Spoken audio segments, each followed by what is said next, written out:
Visi, tiek patys mažiausi ar stipriai ūgtelėję ir savo kelio ieškantys Kauno rajono vaikai mums yra svarbus, sako Aurelijos Makūnienės labdaros ir paramos fondo įkūrėja bei jai talkinantys fondo savanoriai. Dar 2007 metais įkurtas fondas globoja talentingus, veiklius ir gabius Kauno rajono vaikus, jaunuosius talentus, kurie dar tik pradeda savo kelią mokslo, sporto, muzikos bei kitose meno srityse. 2007 metais buvo tokia situacija, kai žmonės pradėjo kreiptis, tai vienam to, kitam to, galbūt dar ir tas gyvenimas buvo netoks kaip dabar. Ir sugalvojome su bendraminčių komanda, kad galima tas idėjas įgyvendinti būtent per labdaros ir paramos fondą. Tai aš manau, kad ši idėja tikrai pasiteisino, tuo labai džiaugiamės, nes tai ir rodo ilgametė fondo veikla. Tai tokia ir galimybė atskleisti talentingus moksleivius, jų gabumus, jų talentus, sudarant galimybės dalyvauti įvairiuose konkursuose, įvairiuose olimpiadose, festivaliuose, taip siekti meistriškumo aukštumų, įgyvendinti savo tikslus ir svajones. Anot Aurelijos Makūnienės fondo narių, suskaičiuoti, kiek tų svajonių buvo įgyvendinta, būtų tikrai nelengva. Nemaža ir išskirtinių atvejų, kai pavyzdžiui, ypač gabiems Kauno rajono muzikams fondas padėjo įsigyti profesionalius instrumentus. Vienas paskutinių pirkinių – sidabrinė japonų gamybos fleita Muramatsu DS, kuri naujus horizontus atvėrė nuo 5 metų muzikuojančiai fleitininkei Viltei Bagdžiūtei. Visiškai kitoks pojūtis tiesiog grojant. Anie tiesiog neskambėdavo, o šitas limpa skamba. Tai iš tikrųjų yra didelė suma ir vargiai būtume galėję įsigyti instrumentą patys. Aurelijos Makūnienės labdaros ir paramos fondo veikla paremta neatlygintinų savanorių darbu, kuris tikrai nėra lengvas. Sulaukę pagalbos prašymo, turime gerai įvertinti kiekvieną atvejį.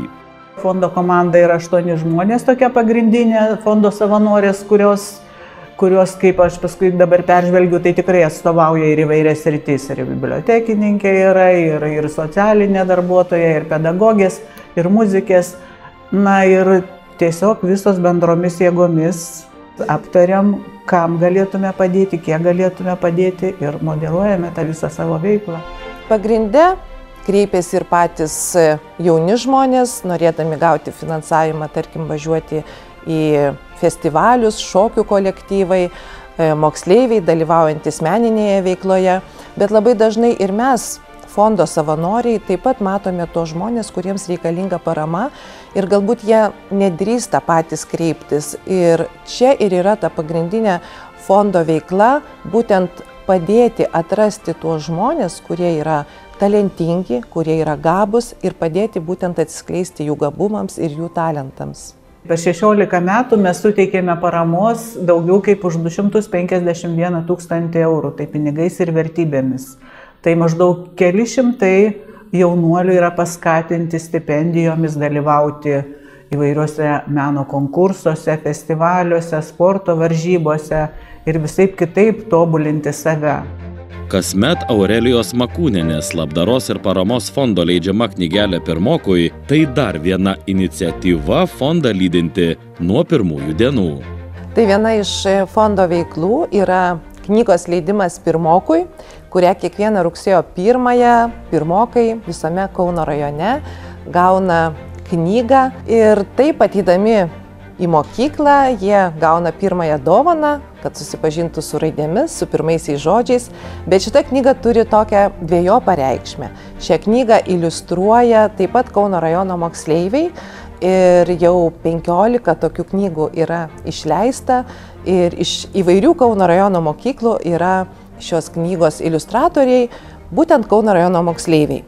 Tai yra galimybė moksleiviams pasireikšti kaip dailininkams, pasireikšti jų saviraiškai ir pirmą kartą galbūt gyvenime būti tikraisiais dailininkais. Ir jie pirmą kartą gauna išleistą knygą su jų piešiniais. Štai iš Lienavos pagrindinės mokyklos auklėtiniai pirmoko knygelę iliustravo prieš 7 metus. Dabar jau gerokai ūgtelėję iliustracijų dailininkai kartu su pirmokėliais ir savo mokytojais pakvietė fondo narius į rytinę pamokėlę. Dainelėmis ir muzika pasakė šiltą ačiū už suteiktą galimybę ir pasiūlė naują temą kitų metų pirmoko knygeliai. Aišku, 7-mečiai smagu, tiesiog kažkaip savo piešiniai į knygą bus įdėti. Sako, atspausdins knygą tikrą ir bus, man galėsi pamatyti savo darbus. Tai tiesiog labai smagiai skambėjo. Tada, kai piešiant, tai buvo baisu, o dabar ką prisimeni, kad įdomius dalykus darei, kai buvo mažesnis. Mane sudomintų sudalyvauti tokiame fonde, kad galėčiau pažiūrėti į mokinių šypsenas, kaip jie galbūt patobulės po kelių metų ir būtų įdomu sužinoti kitų įspūdžius, kaip jie jautėsi darant tos piešinius. Didžiuliai geri jausmai, kuriuos jauti pats, suteikdamas kažką tai kitam žmogui. Ir taip pat labai džiaugiuosi tuo, kad jau jaunimas, sutikdami mane, jau pasakoja apie tai, kaip šito fondo parama jiems atliepia. Viena iš tokių tradicijų, fondo tradicijų yra taip pat skirti kalėdinės stipendijas moksleiviams, kurie ne tik gabūs menui, sportui, bet tačiau labai aktyviai dalyvauja visuomeninėje veikloje. Asmeniškai pačiai įstrigo vieno vaikino pasakojimas, kuris tą kalėdinę stipendiją gavo pernai ir jisai tiesiog pasakė, kad šis įvertinimas paskatino mane dar labiau imti savanorystės. Jis grįžęs į savo mokyklą subūrė žemesnių klasių moksleivius, kuriems sunkiau sekasi moksle, kuriems sunkiau sekasi atlikti namų darbus ir pats kiekvieną dieną dirbo su jais, padėdamas jiems atlikti tas užduotis.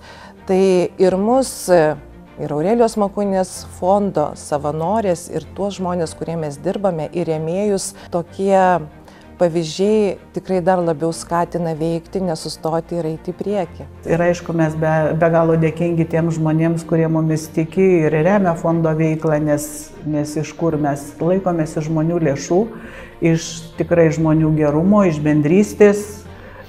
Tai Kauno rajone, manau, labai gražus pavyzdys.